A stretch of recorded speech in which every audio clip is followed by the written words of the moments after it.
Alright, hey guys. Welcome back to more Yu-Gi-Oh! It's another deck profile. We're doing decently well with some of these deck lists, I think.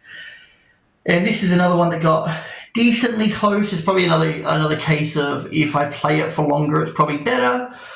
But once again, like just getting the ideas out is kind of the point. It's also cool. It's also like good for me, I think, because I think with everything that's going on, I might be close to going back to like playing decently competitively. And I know I'm not playing anything too relevant, but it does put me in better spots at locals and stuff to learn more. But yeah, so I think this is a good series for me to just learn, and it gets me into some sticky spots, which I have to get out of. And it teaches me about deck building as well. I think building crap decks teaches you about deck building. Like in the case of this is Phantom Knights. This Phantom Knights, never played it before. Tony playing Phantom Knights, Fiendsmith, and I'm like, I can do something else with that. That is more my speed or like something that I enjoy. And so I did. And it worked decently well. It didn't work so well on the first week because once again, the deck building principles or like the deck building aspect was the flawed part. Because I was going... Like, it would have worked better if it was pretty much a pure Phantom Knight deck rather than what I've turned it into. The first week, that is, because I was running Dark Requiem and stuff. No, that's my, like, Arc Rebellion and Raiders Night and Dark Rebellion. Stuff like that. I was running that and, like, downed it and stuff. But when we get into it, I'll explain why it didn't work in this particular build, but it probably would work if you just played, like, Phantom Knight Fiendsmith, adding more hand traps. And whatever. So, the Phantom Knight pack is actually decently small, I think, for what it could be, because it's 3 Torn Scales. So now all the Phantom Knights can be banished in graveyard to do something, right? Except this one. Except Torn Scales. But the rest of them do. I think this is a newer support, and that's why it does something slightly differently. But it's an on-field effect, which a lot of them don't have. Alright? So you discard a card, send any Phantom Knight card from deck to grave. Really good. Pretty much every one of them wants to be in the graveyard. And then when a Phantom Knight card is summoned, you can special summon... when a Phantom Knight card in the graveyard is banished, while this is in your graveyard, special summon this card, banish it when it leaves the field. Right? 3 Silent Boots. This one you can special summon itself if you've got a Phantom Knight's monster on board, and then you can banish this card from your graveyard, add 1 Phantom Knight spell trap from your deck to your hand. Pretty good. Then 2 Cloak. It has an attack boost thing. It doesn't matter. You can banish this card from your graveyard, add 1 Phantom Knight's card from your deck to your hand, and 1 Ragged Gloves, which once again also has another effect, which is as an Xyz material. The Xyz material, the Xyz monster gains 1,000 attack. But realistically, you banish this card from your graveyard, send 1 Phantom Knight's card from your deck to the graveyard. All good. All good stuff, right? So that's the Phantom Knight stuff. They're all 3s. They have the ability to be 4s at some point, depending on how you path things and when certain things happen, right? Off of one of their extra deck monsters. That's what they do. They're a little engine to get to like Fog Blades and their materials on board that can kind of keep coming back from certain cards. Like it's really tech heavy, it feels, where it's like there aren't a lot of Phantom Knight cards that you'd use. Like this is pretty much it, along with a couple traps. But it's what they can do because they're 3s and 4s and stuff that kind of do the whole shebang for it, right? And so the package, the other thing that I put with it, right, was the Allure Queen. So it's a 3, a 5, a 7, and 3 Chaos Allure Queens, right? So we've used Allure Queen before in the Snake Eyes deck because of Snake Eye Doom Dragon, right? Because they equip, because the Link 3 is really good. They're all interaction if you get your rotations right. So if 3 summons 5, 5 becomes interaction. If 5 summons 7s, 5 summons 7, then 7 becomes interaction, and Chaos Allure Queen can be any of those names if she's equipped with it, right? So that's kind of how that goes, because Chaos Allure Queen is 2 bodies pretty much on board if you can dump something. But you need to equip a Light in the Dark and then summon as well off of the Allure Queen, the Chaos Allure Queen from the deck, which is why they work so well with the Phantom Knight cards, because a Cloak or a Ragged Gloves or even like a Silent Boot without a normal summon of Phantom Knights is Phantom Knight combo, because with Allure Queen, dump, summon, then equip it, summon another one, and then you can link off into Moon, and then you got your Fiendsmith combo, and you got your Phantom Knight stuff in rotation. You know, not to mention, depending on how you do things as well, the reason why I've got 2 3s here is because you can normal summon one, special another off of the Chaos, and go into a Cherubini. And that's kind of that whole thing. Yeah, there's 7s. It's another way to make Chaos Angel as well, because this is a dark, this is a light. There's ways to do it as well with the Phantom Knights and the Fiendsmith stuff, which I'll explain later about why I think the synergy in this deck's kind of cool. Then just Fiendsmith stuff, it's that. Oh, and then of course, Speedroid, it's a free Cherubini. It's a Cherubini without using your normal summon. So it's really nice, gets into your Phantom Knight stuff. I've had points where I use Cherubini to dump an Allure Queen, so Allure Dance could summon it back. Oh, I'm a little croaky. Oh. Yeah, big sip. Alright, so that's the monster lineup, right? I'll explain more as the spells and traps get into it. As we get into the spells and traps about like all the synergies, because it's not just dumping, it's just like, I don't know, it works. It worked really well. Hand traps were 3 Bestials, 3 Droll, and 3 Fuller. I was at one point running 3 and 2 Perulia in the main. I'm moving away from Perulia in the main because realistically you can Mold Charmy someone, and then unless you open a Droll, you don't have any more hand traps to do anything. Yes, you open up a bunch of your engine, but you're not maining a whole lot of non-engine, so you're hoping that your engine can just push through. Hence why a deck like this that has multiple engines in it is really good to kind of run like that. But even then, like with how many normal summons the deck has and stuff, or how many normal summons a lot of decks have, or how many bricks certain decks have, I feel like that if you're drawing too often, or you draw too much, you really kind of shoot yourself in the foot if you don't have anything else to do on your opponent's turn, right? Especially with like Droll being your only other hand trap. Because then you really just stop yourself from adding more, which means you have to let your opponent keep playing until you're ready to be like, yes, I have enough different interaction now, I can draw along, and I hope that's it. But by that point, it's too far gone. Spells, Allure Palace, 3 of them. Spell monsters you control, spellcaster monsters you control gain 500 attack and defense. Comes up sometimes, especially when they're equipped with stuff. They can actually get really, really big, and then the link 3 becomes a 4,500 beater on it, and the turn it's summoned to the next turn on your opponent's turn.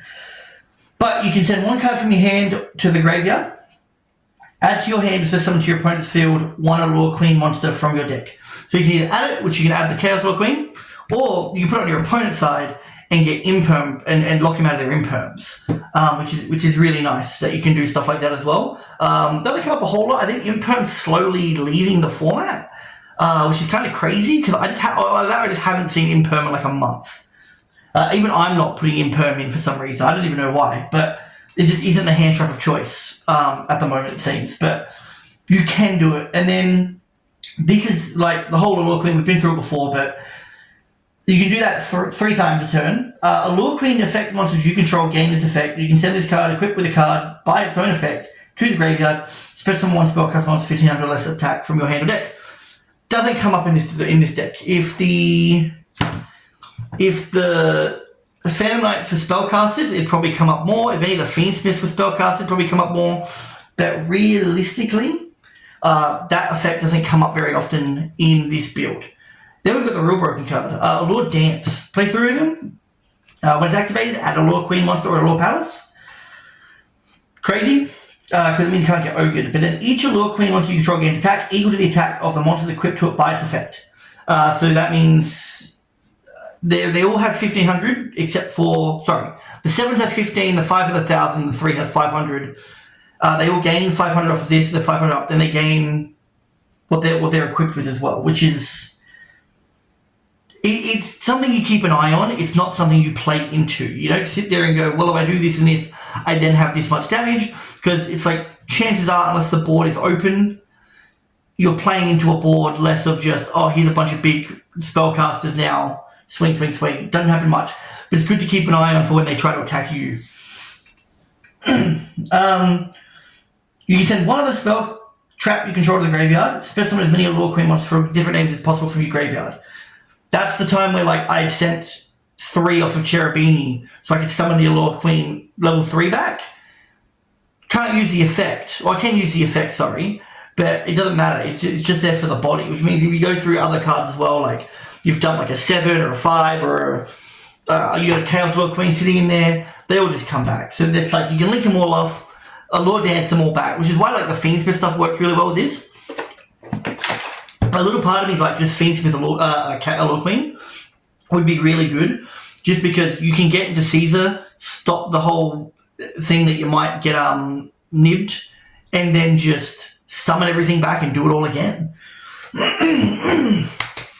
And then if one Saint, this helps you play around Droll. If you find that you don't need the extra light, the Light Fiend for whatever reason, Saint is the better way to go, because it doesn't play into Droll, or it plays around Droll a bit better because you still get the combo off. Because if you add Trapped, you then can't activate Trapped if you get Drolled, and one called by. And your traps are the 2 Fogblade. It's a monster negate. It's a continuous monster negate. Far out.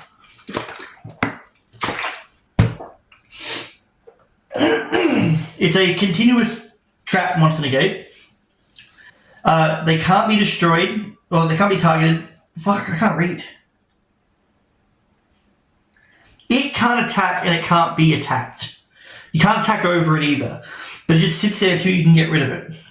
All right. If that leaves the field, destroy the card, and then I'm pretty sure if this leaves, the thing's unaffected and can attack again. Right.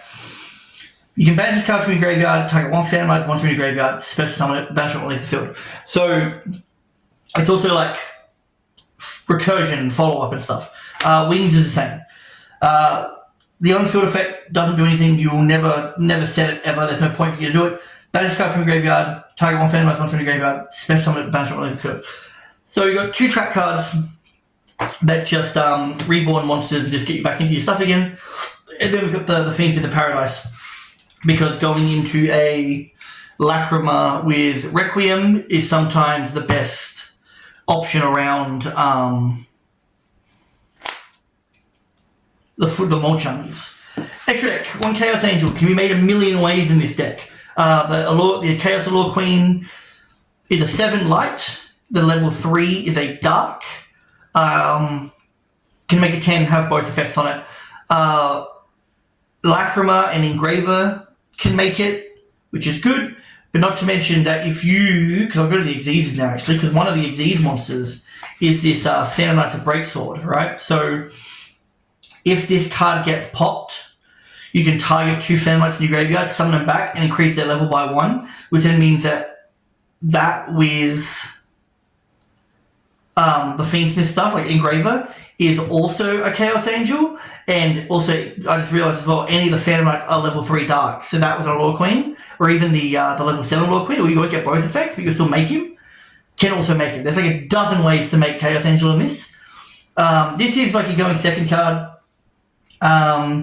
It is a going first card, and you need 2 of them in a pure version, because normally you'd play the rank up and all the Dark Rebellion stuff, and you need the 4s to go to Dark Rebellion, then rank up into Arc Rebellion, which is like a Appaloosa or a Crack. We play the Levier the Sea Dragon. Once per turn, detach 1 material from this card, then target 1 banish level 4 or lower monster, special summon that can protect your field.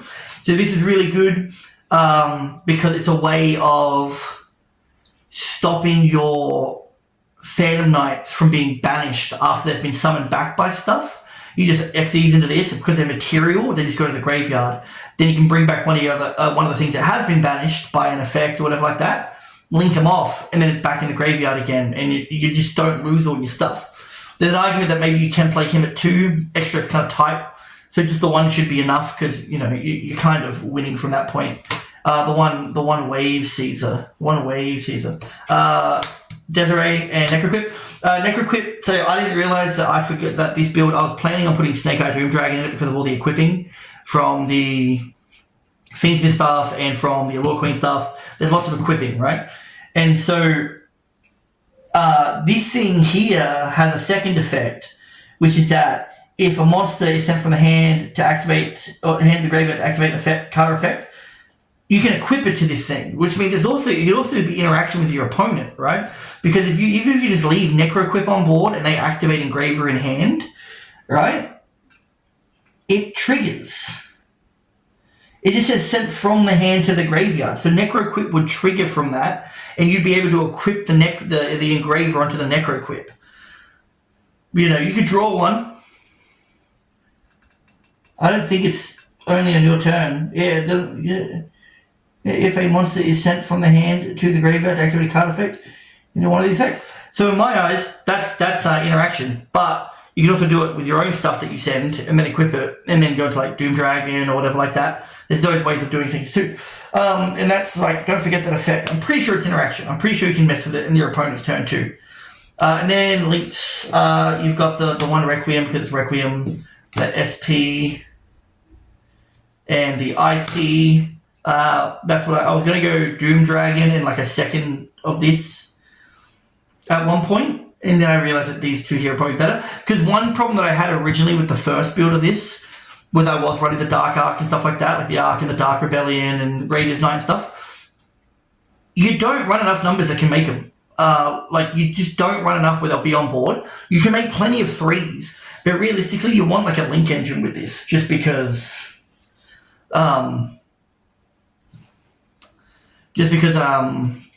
you're never going to have two. It's very rare for you to have both, and your opponent can mess with it too often. So, and then you got problems like this, like the Phantom Knight's Rusty Bardiche. It sends a card not even on summon, but sends a Phantom Knight's card monster from the deck to the graveyard, then sets a Phantom Knight spell and trap, which means it plays around draw, which is really nice. This thing can't be used as link material ever. It can't be used as link material ever. I struggled with this at one point trying to find game because I was trying to go through the Selena access code line, alright? But she needs to summon to where she points to. He can't be moved unless you get rid of him somehow outside of linking. So you're hoping for your opponent to pop it because it's not going anywhere other than that, right? It was really dumb. Did my nutting. But then if a Dark Xyz is summoned to an arrow he points to, you get to pop a card on the field, which is nice. So therefore, like, you can summon this to this zone, pop something, activate its effect, pop itself, and that, get 2 bodies back, and then you've interacted with 2 things, which is nice. Cherubini, dump thing level 3. I think it also protects. Monsters this card points to cannot be destroyed by card effect. That's kind of cool. He doesn't stay around long enough. 1 moon and 1 golden Allure Queen. She special summons an Allure Queen monster from the deck or graveyard. It gains 1500 attack until the end of the next turn. And then when your opponent activates a monster effect, you can quick effect just destroy 1 card on the field.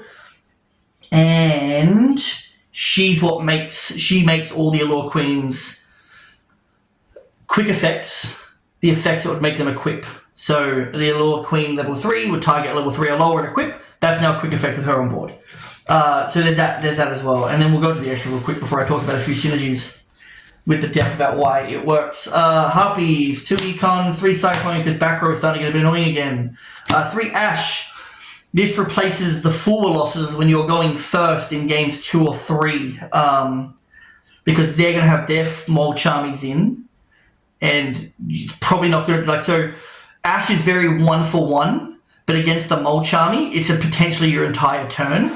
So winning the die roll and getting Mold Charmy, okay, cool. Kind of sucks you when you got one way around it, that is being called by. But going first, you want the Ash to stop the Mold Charmy.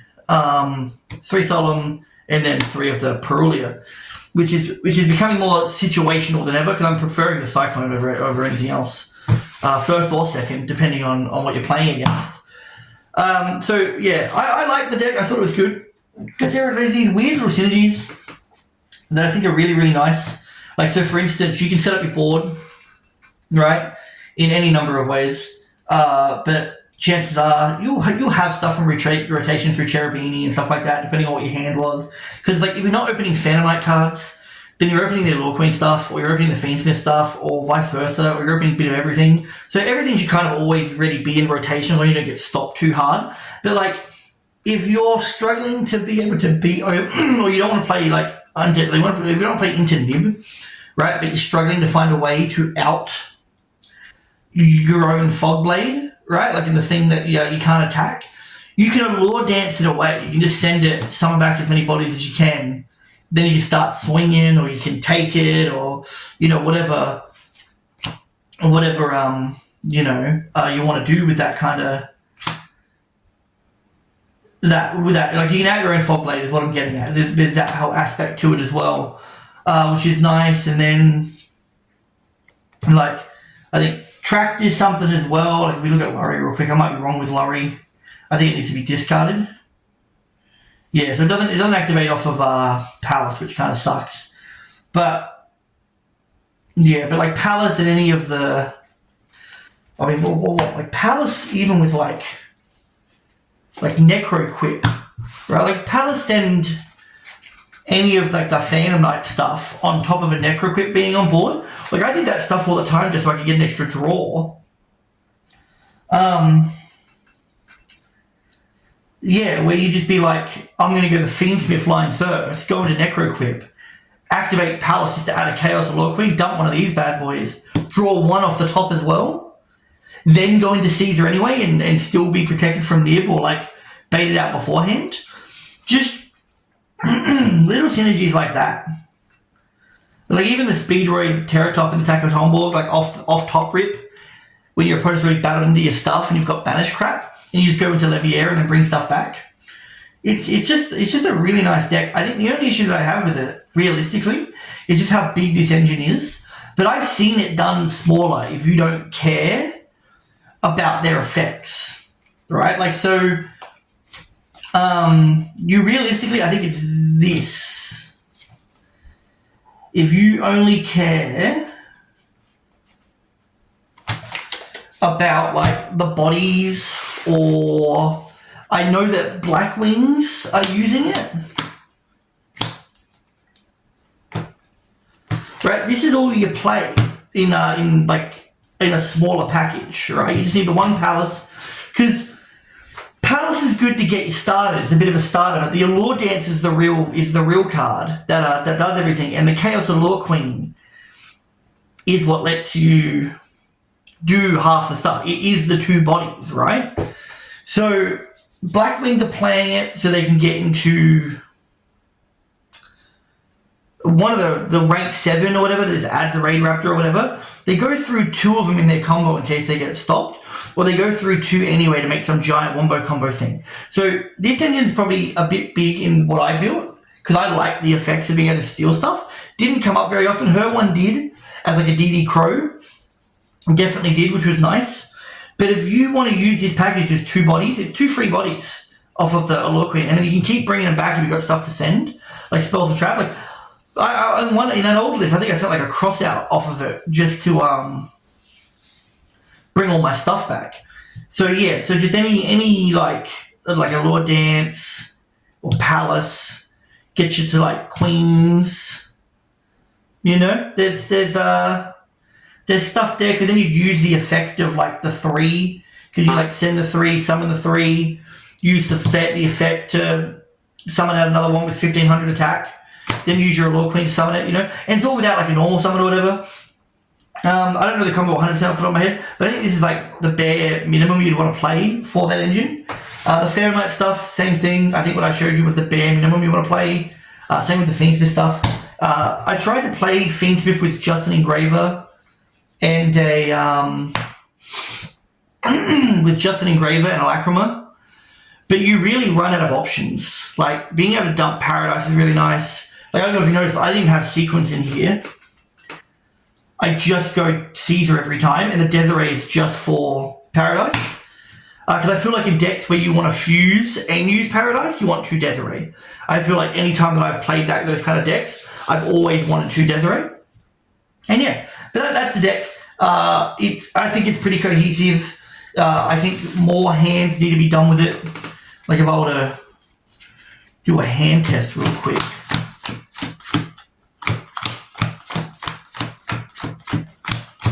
Because now I feel nice and sorted.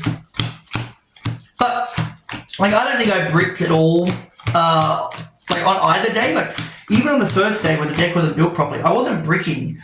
I was just running out of stuff to do because I physically couldn't make anything because all my numbers just didn't add up, which is why, like, the link version is just so much better to go into.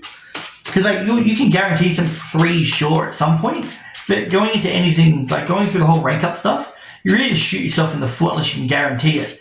So I think the ability to go through, like, the access code line, because all the Allure Queens are, they're all spellcasters. So you like, and you have so many bodies. You don't even need, like, dark or light or anything like that.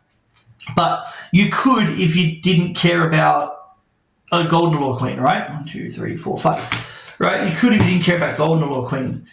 So that's kind of broken. The Lacrima is probably the worst thing here. Where would we even go with this? You've got access to everything, but you want this to be your normal, and you really don't want this in hand.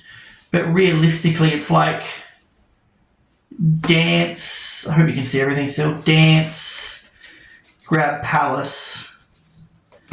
Right? You could go Saint first off if you really wanted to, but you can go Palace. Or would you even bother with Palace? Because maybe you just go straight for like a 5, right? Because you've got Dance. So you can go straight for like a 5, right? And you can do like this, send this, summon this, equip this, summon your other 7 because there is a brick in the deck. You don't really want it in there, right? Now you're sitting on this.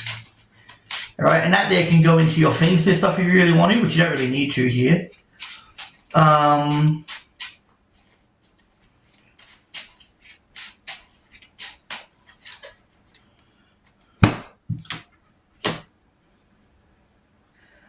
Didn't really want to discard this. I think it's fine. I think, because if we go like Saint, realistically, you probably should have done Saint first. We just hold that for a second, and Saint through to like Requiem, Lacrima,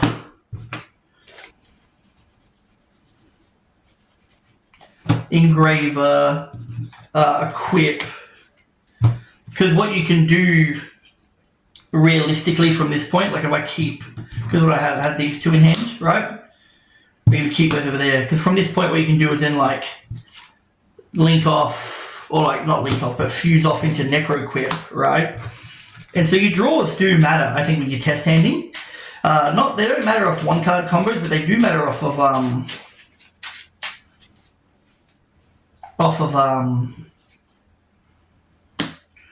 you can go Dance.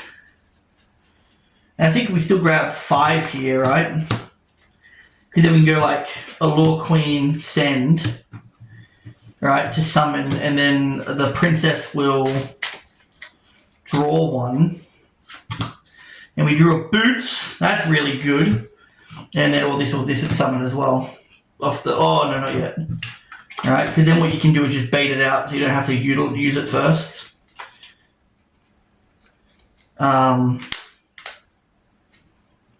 Wait, where'd my draw? I'll put my Engraver back in the fucking deck. Oops.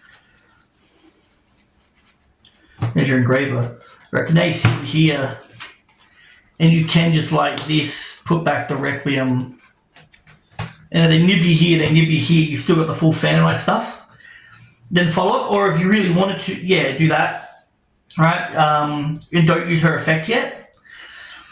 Because if they nib, you lose all of this, but then you can go your Phantom Knight stuff, right, and then still get the Allure Queen off to like go off from there, which I could show in a second, but we can do this to go into the old Caesar boy. which I got lightning stormed on Friday, and I lost my season. I was pretty pissed. Because then from this point, you can leave her there. It doesn't even matter. Because you just go like... Does it matter? No, it doesn't matter. You're losing boots regardless. Because you just go like Torn Scales, discard, send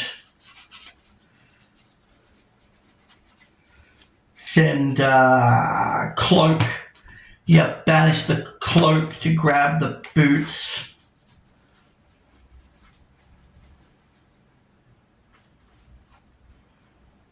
Wait, do you? Yeah, I'd say you do. I'd say you do. Alright, you can do like that. Then summon it, and you can go into like Cherubini. Then Cherubini will dump a 3, so you can dump like Ragged. Then you can banish Ragged to dump Wings, right? And that would also summon back Torn Scales, right? Which if you were to use it now, it would get banished. That doesn't even matter. Like, you're happy to do that, I think. So you like link 3 into Bardiche. You activate Bardishe's effect, so you can dump another cloak. Because opening up any of the Fanlight stuff isn't great unless you've got ways to discard it. So that's follow-up now, right? And that'll set a Fogblade. Now you've got a Fogblade set, right? Because if you don't care about having 2 Fogblades, it's fine. But you set the Fogblade, right? And then you can, what do? We can go like Boots to add another Fogblade. Add another Fogblade.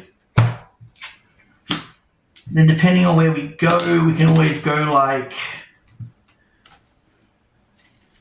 So we can do a few things here. So we've got Fogblade. I think we can, because this is in the deck. That's in the deck still. Because I think if I go like Allure Queen, this, summon this, right? Well, like equip that, which summons this. And then... The issue is always going to be, you know what, let's put that there. You got to just remember where your crap is.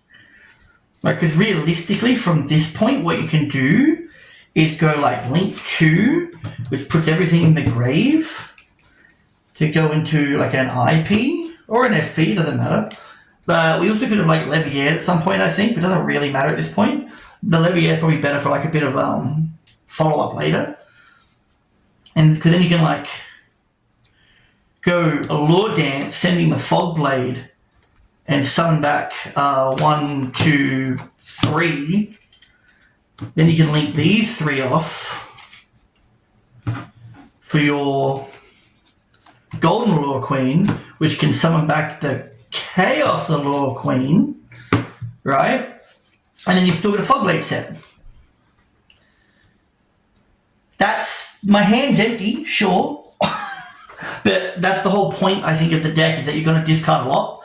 Whether it be that Palace is fixing your hand, or in this case, we didn't even use Palace, but we still got to a fair bit. My Levier is still live.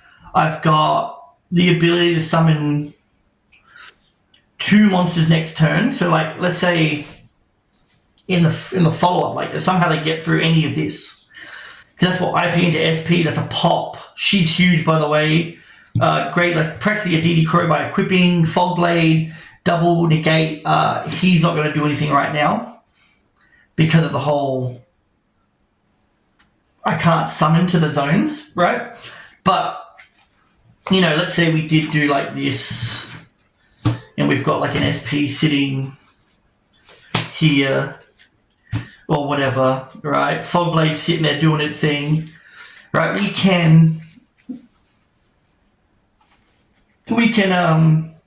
like just bring everything back, because we can like Fogblade and Phantom Knights to go Cloak and Silent Boots, right? And then you can overlay into